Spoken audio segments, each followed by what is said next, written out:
Welcome to the only podcast focusing specifically on the largest flood control project being built in the United States right now.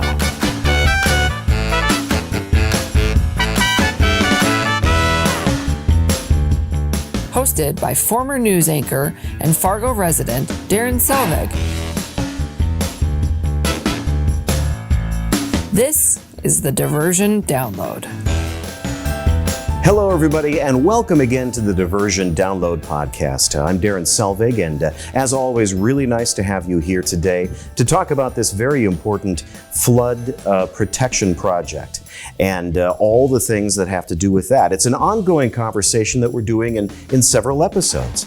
So there are lots of ways that you can find us. Obviously, you found us here, but tell your friends about us. You can watch us on YouTube, Facebook. You can listen as an audio podcast, if that's your thing. A lot of people like to either be driving or cleaning the house when they're listening to this. Or you can always find more information at fmdiversion.gov, where there is just a ton of information that's always updated and up to date with what's happening with the Diversion Project. Our guest, as with the first episode, is Joel Paulsen, who is the Executive Director of the Diversion Authority. Joel, thanks for taking time again to talk in depth about this project. We appreciate it. My pleasure, Daron. I'm happy to be here and happy to have the opportunity to talk about some great things related to the Diversion Project and flooding and all things water resource related. So. Right. And you know, what we're going to be talking about today is so crucial to understanding this project, I feel. And also, even though I'm not an engineer, I get a little bit of a nerdy thrill talking about some of these details, because what I find rewarding is going into detail about why we're here, what led us to this point. And so what we're going to do today is kind of walk through the history of the FM Area Diversion Project, what has occurred in the past, and how that led to various steps of where we are today. And I thought to kick things off, I did just make a personal observation, and that is when I was in the world of broadcast journalism here in Fargo years ago, during the major flooding, we would always talk about how we live and work in the middle of a prehistoric lake bed, which really does explain a lot of the reasons why we're in the position that we are today. The area is just so flat, and so we need these measures to help out. So Joel, maybe what we'll do is not start that far back, but perhaps in order to start getting a greater understanding of why we're here, let's talk about how Fargo has flooded really in a serious way since the 1800s, around that time frame. Do you want to pick it up there? Yeah, certainly, Daron. So our hydrologic record only goes back about 100 years. We know from pictures and from documentation in the late 1900s, there was an extremely significant event. And what was Fargo Moorhead at the time, which was basically a pioneer village, was basically wiped out. There's additional reports up and down the Red River Valley from the late 1800s. Grafton, North Dakota, Grand Forks also had similar impacts and similar events. So I think we've always known that a significant flood event was possible. The folks that have lived here. And I think they did start to move away from the river. And in fact, I was looking at some aerial photos of Moorhead from the early 1950s. And a lot of the houses that are actually up next to the river weren't there. There was more of a greenway. And so folks knew at that time, as early as the 1950s, as the communities were developing, that it might not be such a great idea to build right next to the river. Right. Before 1950s, or during the 1950s, between 50s and 70s, there weren't any regulatory agencies that would basically put requirements down of where you could and couldn't build. And so that's where part of the problem came in as our community started to grow during that time period. Housing development occurred in places that shouldn't have happened. And nobody really knew scientifically the extent of where flooding would go and what those impacts would look like. but we're getting there now. Right, right. And as you correctly point out, I mean, it's only in recent decades that we have the data, the actual numbers and observations that have been recorded that we can kind of chart how this has all gone. That's correct. Yeah. I wonder if we could perhaps skip ahead then to 1969, which was a very eventful year in a lot of ways.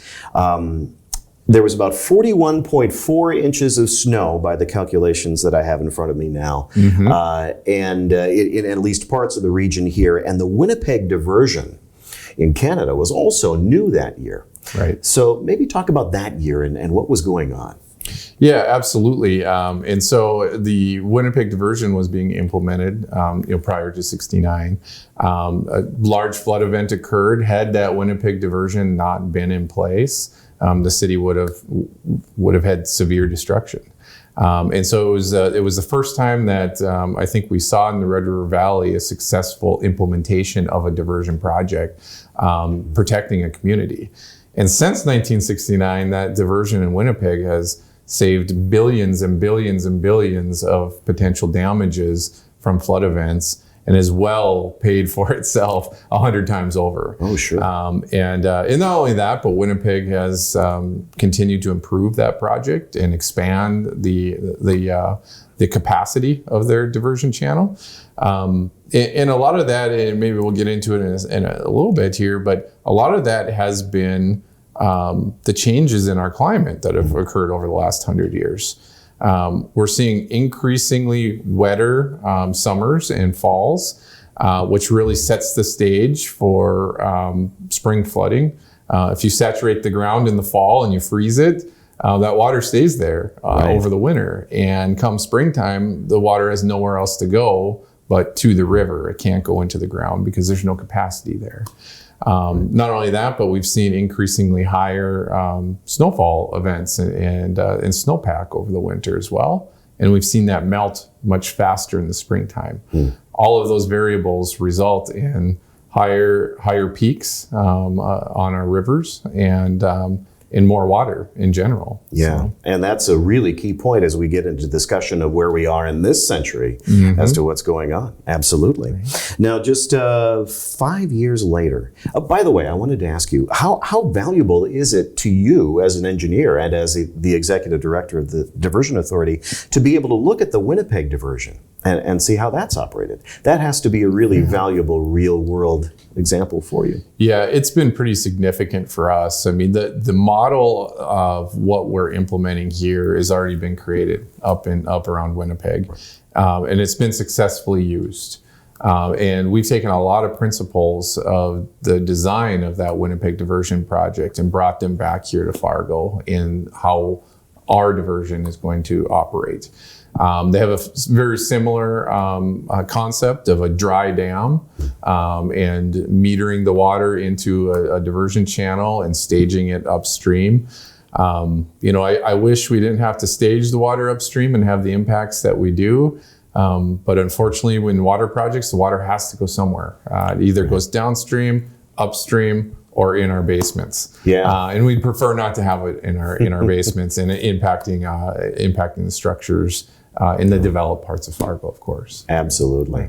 Okay, and then as we go through the timeline here, I was talking about 5 years later after 1969, about 1974 is when Congress authorized the Corps of Engineers to start looking at this, to find solutions for this region. What were they looking at that early stage of this project then? Yeah, so I think at that time period, Daron, everybody knew that there was potential for significant disaster from flooding. There had been other flood events that had happened around the country, other disaster and loss events that were pretty significant. And so the Corps of Engineers started to look around the country for flood-prone areas. And at that time, they were looking at the Fargo-Moorhead and really the whole Red River Valley at that time. The focus was on, comprehensive regional flood control solutions for the Red River Valley. And so they started to develop some of those initial preliminary engineering reports and provided some recommendations to Congress of potential activities that could occur to mitigate the impacts of flooding in the Red River Valley. Okay. As we go through our condensed timeline here, this is now to the point where we get to a point in time when a lot of people who live here now probably remember. Right. Quite a few, I would imagine, and that was 1997, when we were on the heels of just an absolutely brutal winter. In fact, I can remember those years, and we were talking about how it was almost the storm of the week. We had a powerful winter storm almost every week that year. And we talked about back in 1969 when we had about 41 inches of snow, I think. I don't recall the exact amount, but there was quite a bit more in 1997. I believe it was 110 inches? I think so. I think there's you're somewhere right. Around there, yeah. So more than double what we were talking about in 1969. And so it was not only flooding, but problems related to all the precipitation, the freezing rain on the power lines created power outages. Unfortunately, in Grand Forks, there were fires, and basically the city was devastated, and then the federal government had to come in to rebuild some things. But talk about 1997 and how critical that was in what you're looking at for flood prevention here. Absolutely, Daron. So I recall back in 97, probably about February, seeing the mountains of snow that we had around the community. The local government knew that there was going to be flooding issues and significant flooding issues. The potential stage had been set for a flood event that we had never seen before. And that's the interesting thing. Each flood event is different. So even though we had more snow in 97 than we did in 2009, which we'll talk about in a minute, the flooding or the peak of the flooding wasn't as high as it was in 2009. However, we didn't know that in February, and so the preparations began for a flood fight that was going to be historic in nature, and everybody knew it. And lo and behold, it was one of the top 5 events in '97 here locally. But what happened in Grand Forks was a complete devastation. The entire community was evacuated. I believe it was the largest evacuation of a public city center since World War II. Right. So it was a significant event, and we lost. Grand Forks lost everything. Basically, they had to start over, and we got lucky that year, just because of how the different rivers come in and the timing of it all, and how the snow melted and what the temperatures were. We were able to somewhat dodge, a major collision in Fargo Moorhead here. But I think we all looked around up and down the Red River Valley at what had happened to Grand Forks, and given the right scenario and the right circumstances, it very well could have happened here in Fargo and not in Grand Forks. And everybody knew at that point that we needed to do something robust, something comprehensive, and we needed permanent flood protection after '97. It really kind of set the stage then to bring the Corps back in, have our local engineering teams here start to look at different options to be able to incorporate the flood walls we see here downtown, protect the neighborhoods in South Fargo and South Moorhead, look at protecting the water treatment plants, the water intakes, the wastewater treatment plant, which is frankly right on the river. Sure.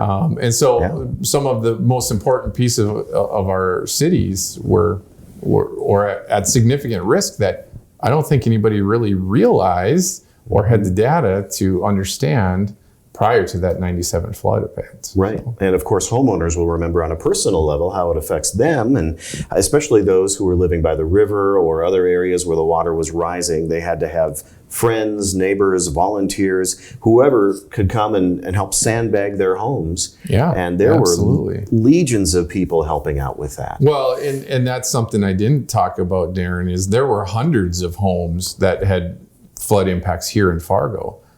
Folks that had to leave their house and couldn't come back. And then to have to deal with the cleanup and the mold issue, and losing basically all personal belongings that were left in those homes.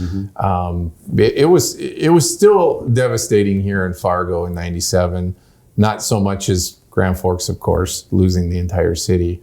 But we certainly felt some major impacts in 97. Certainly. And as if we didn't know in 1997, after that, all that happened, as if we didn't know we needed permanent flood protection. Then 2009 came, and that was huge. And in fact, I would guess from your perspective and from the perspective of other experts that this was not only confirmation of what you already knew, but you could see on an even larger scale in some areas how what we were doing wasn't going to be enough for the long haul. As a matter of fact, I think we came pretty close to perhaps an evacuation scenario here in Fargo. Yeah, we did, Daron. If the 2009 flood event had happened in 97, we would have lost the entire town. It would have been a Grand Forks situation in 97 all over again. Fortunately, between 97 and 2009, both the cities of Moorhead and Fargo had already started to implement a very robust in-town levee program, but also looking for that permanent solution as well. At the time, it was called the Southside Flood Protection Project. And it was similar in concept to what we're implementing through the Diversion Authority, where you have a dam upstream, you had levees along all the legal drains in Fargo, and it was really, dealing with the water south of town before it could come into town and impact us. And so that concept was what we were working towards in 2009, thinking it was robust enough to handle the flood events that were appropriate. After 2009, that changed everything. We almost lost the city. We were within inches. There were numerous levee systems that breached. Fortunately, the National Guard and the Corps of Engineers and all the volunteers we were able to patch those areas up, fix them up, and fill those breaches before we lost whole entire neighborhoods. Had it not froze the night of the crest, we would have more than likely lost significant portions of both Moorhead and Fargo. We just got by a very thin margin, and that really changed the perspective of the size and magnitude of permanent flood protection that needed to be implemented. And that started to lead to discussions about the diversion project at that point. Certainly. And you mentioned the freeze before we get to that next part. You mentioned the freeze. That's really a big piece of this, isn't it? Because I can remember some years we talk about the freeze-thaw pattern that we have in the spring. But you never know how that's going to go. I mean, we've lucked out a few times. But yeah, absolutely. I mean, flooding is a mixture of, I think, 15 different variables. And each one of those different variables can mean the difference between overtopping levees or being well below the top of our levees, depending on how they kind of play out. And, temperature, sunlight, additional moisture, if we're getting rainfall events during a significant flood event, that adds to the issue. So there's all kinds of complexity when it comes to Mother Nature, of course. Right. And we can't control those things. The only thing we can control is the height of the levees that we build, the strength of those levees, and how robust of a program we have to deal with whatever Mother Nature is going to throw at us. So considering all these variables and how complex this can really be, it's probably no surprise then that there were a lot of different studies going on around this time in the years following 2009. Do you want to just summarize those to let people know what was going on? Yeah, so the Corps started to look at a preliminary engineering report that would basically identify different options to deal with and to protect the metro area. Ultimately, what came out of their preliminary engineering, they looked at 300 different options to provide permanent flood protection. Wow. Obviously, a majority of those options were thrown out due to cost, feasibility, environmental issues in incorporating them. But really, it was, the end result of that started to look at different alignments for a diversion, which was kind of the first time this had been proposed for the Fargo-Moorhead community. But what came out of that report was there was really no way to protect Fargo-Moorhead with a levee-only option.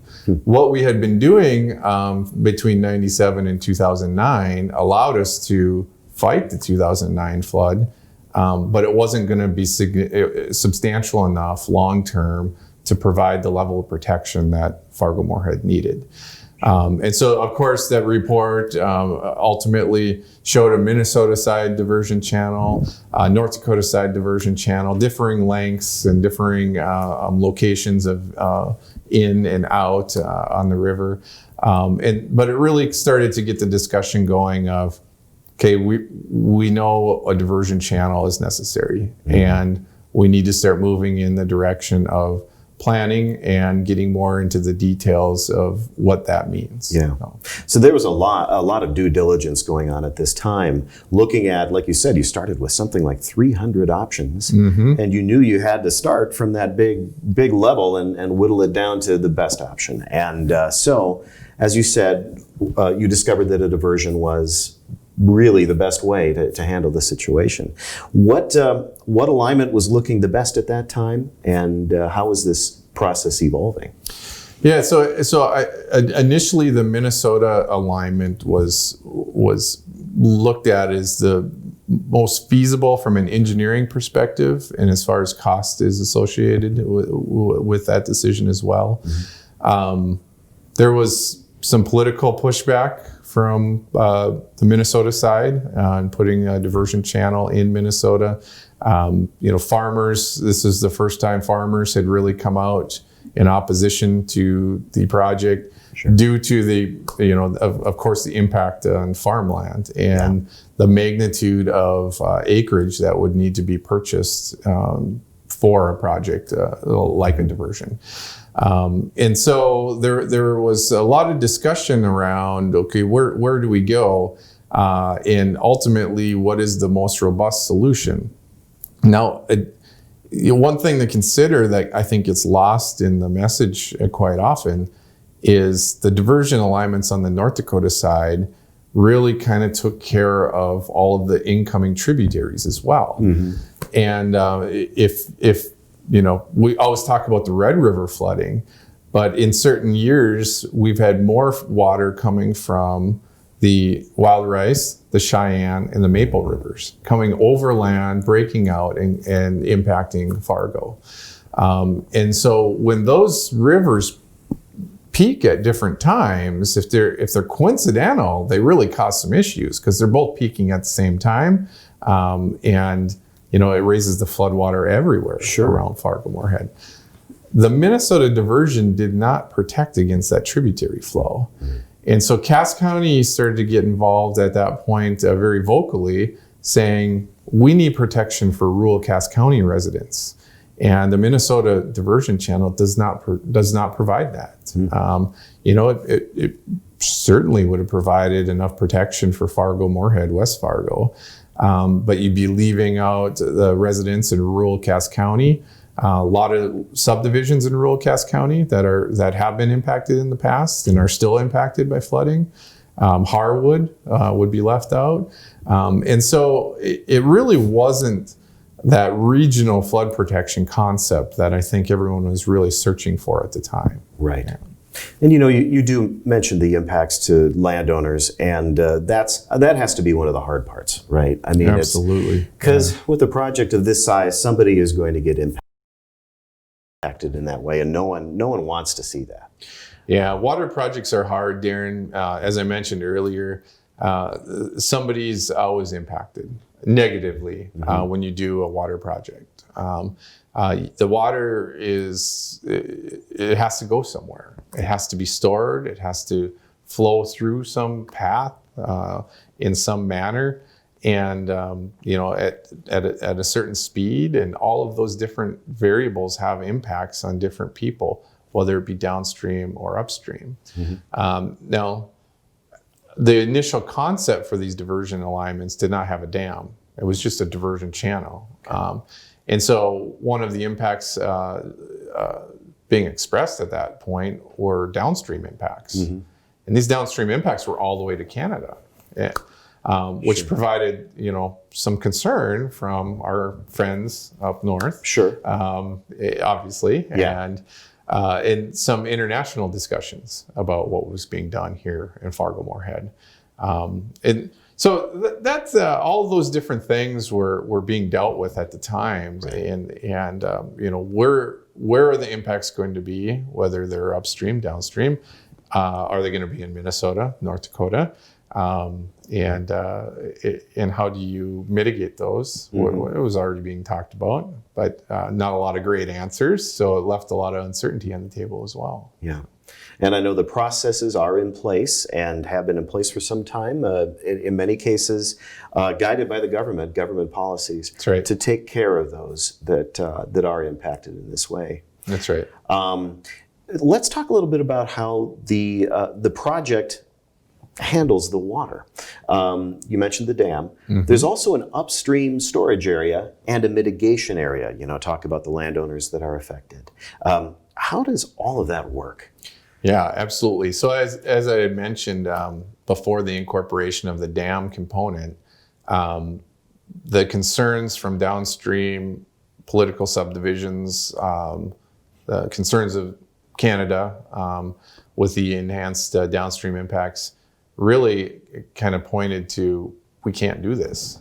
The impacts are too great downstream, and sorry, some people forget that the Red River, well, I think a lot of people here know this, but the Red River actually flows north. Yeah, so the water in our area goes up to Canada. So yeah. Sorry. I always find that intriguing, Daron. Yeah. I think just intuitively, we always think rivers flow to the south. Sure, yes. But really, they just flow downhill. Right? Yes, and national news has gotten that wrong in the past. That's right. Yes. And that's one of the problems we have with the Red River is we thaw from the south to the north in the springtime. And so when you have your river flowing to the north into some areas that the river just hasn't broke up yet, it hasn't thawed out, but the floodwaters are coming, you get ice jams. You get issues with freeze thaw. You get ice buildup on bridges, and all of those things can cause a lot of different issues.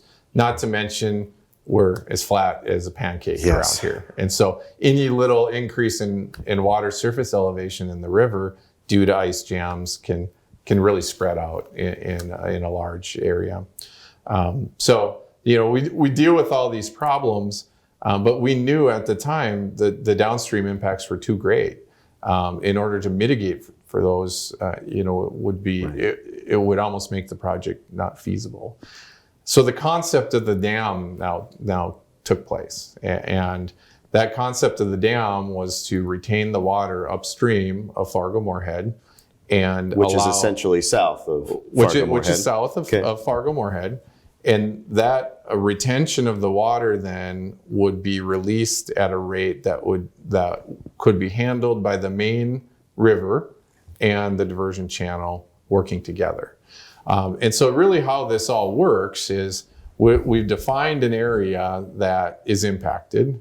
We've created a program to mitigate for those impacts, and we're consistently and constantly wanting to communicate with folks that have additional issues that are maybe outside the regulatory environment that would make us mitigate, but we want to mitigate for all of our impacts, no matter how small, whether it's business impacts, what have you. Sure.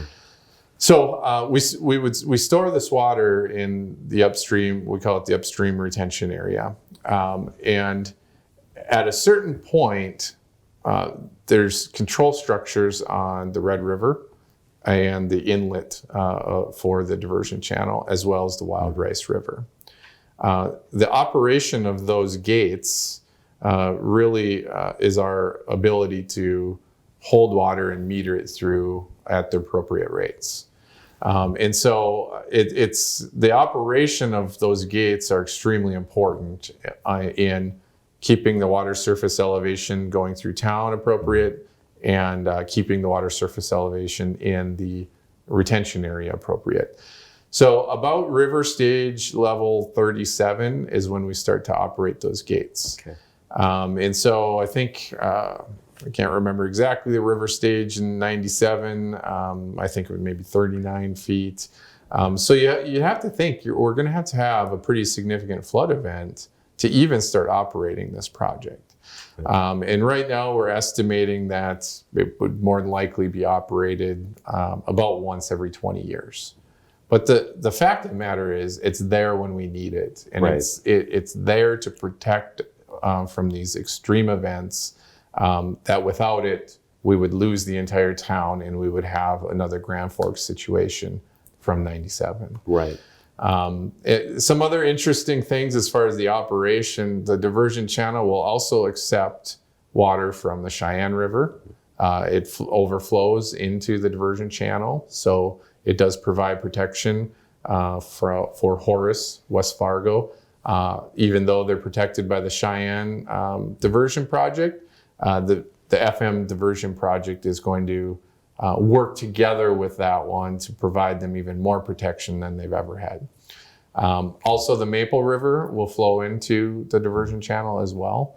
And so we're really taking care of that tributary flooding that comes overland from the west and impacts the parts of rural Cass County. And that was really what Cass County was looking for in a regional flood protection project, something that could protect the residents in rural Cass County as well as Fargo-Moorhead, West Fargo. Wow, and that's an excellent summary, Joel. And as you talk through this and we talk about the events of the last few years, especially, then you can see, and I know we haven't even talked about the countless public meetings, the meetings of all the engineers who have been planning how this all comes together.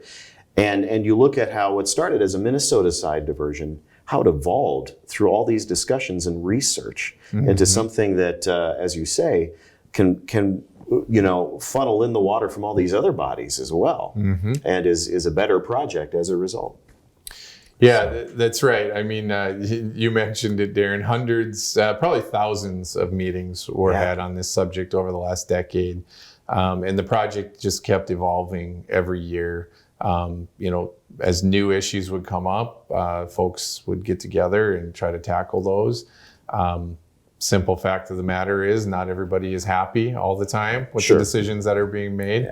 And we can maybe talk a little bit about that as we get into the evolution of the diversion project and how we got to where it is today. But a lot of work's gone into getting us to this point. And a lot of significant heroes in the past. The engineer for the city of Fargo, Mark Bittner, dedicated his career to flood protection for not only Fargo, but for the region. And without the significant efforts of folks like Mark, we wouldn't have gotten to the point that we are today. So I think it's important that we thank those folks when we see them, because they have put in significant effort to get us to where we are today. And Mark listened to everybody. Just a quick aside about Mark, at the public meetings, he was a frequent participant, bringing up all sorts of issues and aspects of the project so that it could be discussed and worked on. Absolutely. Publicly, which was so important. So would you say it's a fair characterization that we have been at the point now for a while where the fine-tuning of this project has been going on? I mean, we've been talking about real fine-tuning of a project that has been settled on now, but now we're into the into that aspect. Right. Okay. Yeah, it's since I think 2018 was the governor's task force that kind of changed up the nature of the alignment of the program. Since those changes have occurred, we've really set in stone what the project is. We do not have the ability to change the project now without starting over with a brand new environmental assessment process, and that's a multi-year process. And to go back and start that now would really be a detriment to the project, and probably cost us hundreds of millions of dollars. And so we're essentially at where we're at right now. Now we can still make some micro changes to the project, but we've defined our impacts and we've defined our mitigation to those impacts, and we've defined the right-of-way extents for the project, and we're actively acquiring the property to construct the elements that we anticipate. Excellent. Maybe we could talk about those construction elements in a little bit. Before that, you mentioned 2018. We should mention that was the year that the Minnesota DNR had denied the permit for this project. Can you let us know a little bit more about why that occurred and what is happening now regarding that? Absolutely. So that was the permit that was submitted to the state of Minnesota for what we're now calling Plan A.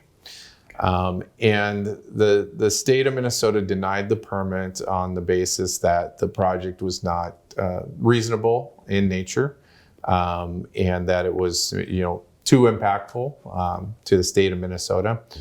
And in fact, I think looking back, the perspective there was looking at really a cost.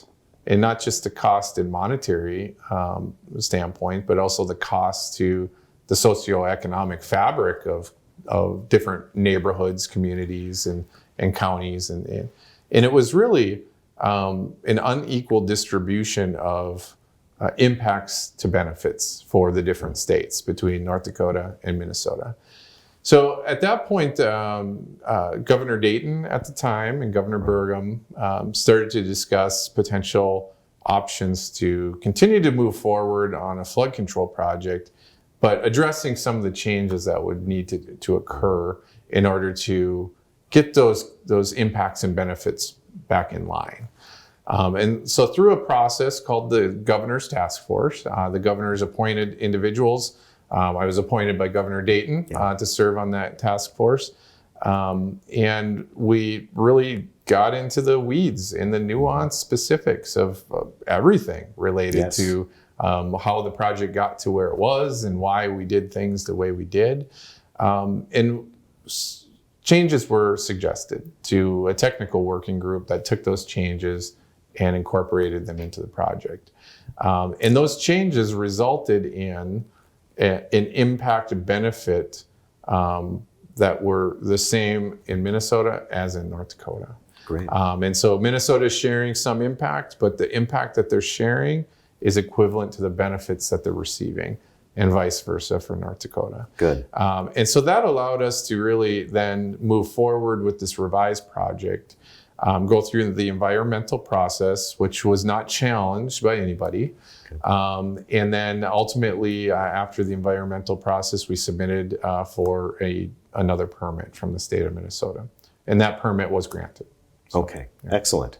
So we're at a point now where construction on some parts of this project is underway. And maybe you could tell us where we're at with that. Yeah, absolutely. And so this is a split delivery project, and what that means is that the Corps of Engineers, they're building the dam component that I spoke about earlier, right, and those gate structures on the Red River, the Wild Rice, and the inlet for the diversion channel. They're making very good progress. Received almost $300 million, federal dollars, grant dollars, to date, and they're currently building the inlet control structure and the Wild Rice control structure.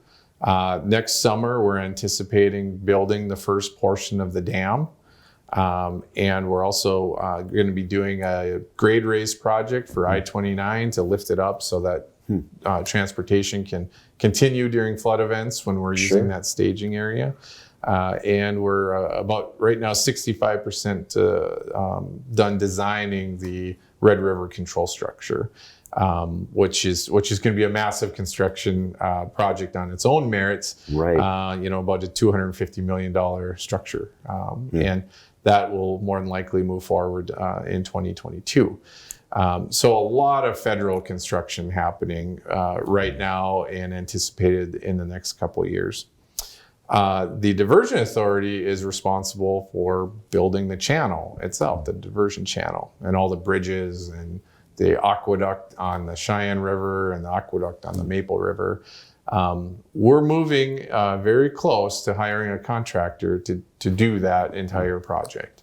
And it will be a public-private partnership with a development firm that will finance, design, construct, operate, and maintain the channel for a period of 30 years.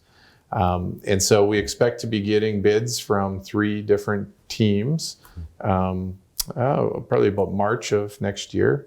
And the construction of the channel would actually begin about this time next year, beginning of October of next year. Terrific. Yeah. And that has to be very gratifying for you and all the other people who've been working on this for so long. Absolutely. It'll be monumental because we'll actually see shovels digging dirt, and we're going to see a lot of progress being made in a very quick fashion. And the intent is to have permanent flood protection in place for the spring flood event in 2028. That was my next question. Yeah. So I guess fingers crossed between now and 2028 that we don't see a significant flood happen. Right. But we're moving to a place where residents protected by the project will never have to worry about flood impacts ever again. And I think that's where we all want to be. Terrific. Yeah. Well, this has been just a very illuminating discussion, Joel. Thank you so much. And I hope it is a little bit more clear now how we got to this point from years ago. And this is a problem that has existed in this area for countless years. Yes. And as you said, it's about to be literally a thing of the past. We're almost there, Daron. Almost. Excellent. Well, Joel, thanks very much again for appearing on the podcast. And we really appreciate that, and I'm sure this won't be the last time we chat with you, and there will be more, and then we're going to have further discussions with many other folks involved with the diversion project as well in the weeks and months to come. So watch this space. Continue visiting fmdiversion.gov on a regular basis because it's always updated, and there's social media, Facebook, YouTube, Twitter, all those places, and many other places too where you can find the information. So, for everybody involved with the Diversion Project and for the Diversion Authority, I'm Daron Selvig. Thanks again for joining us. We'll talk with you next time.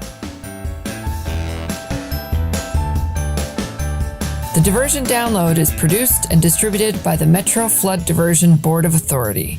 For more information about the project or to see the latest developments, visit www.fmdiversion.gov. If you have suggestions for this podcast or questions that you would like to hear discussed, contact us on Twitter @FMDiversion or on Facebook or via email.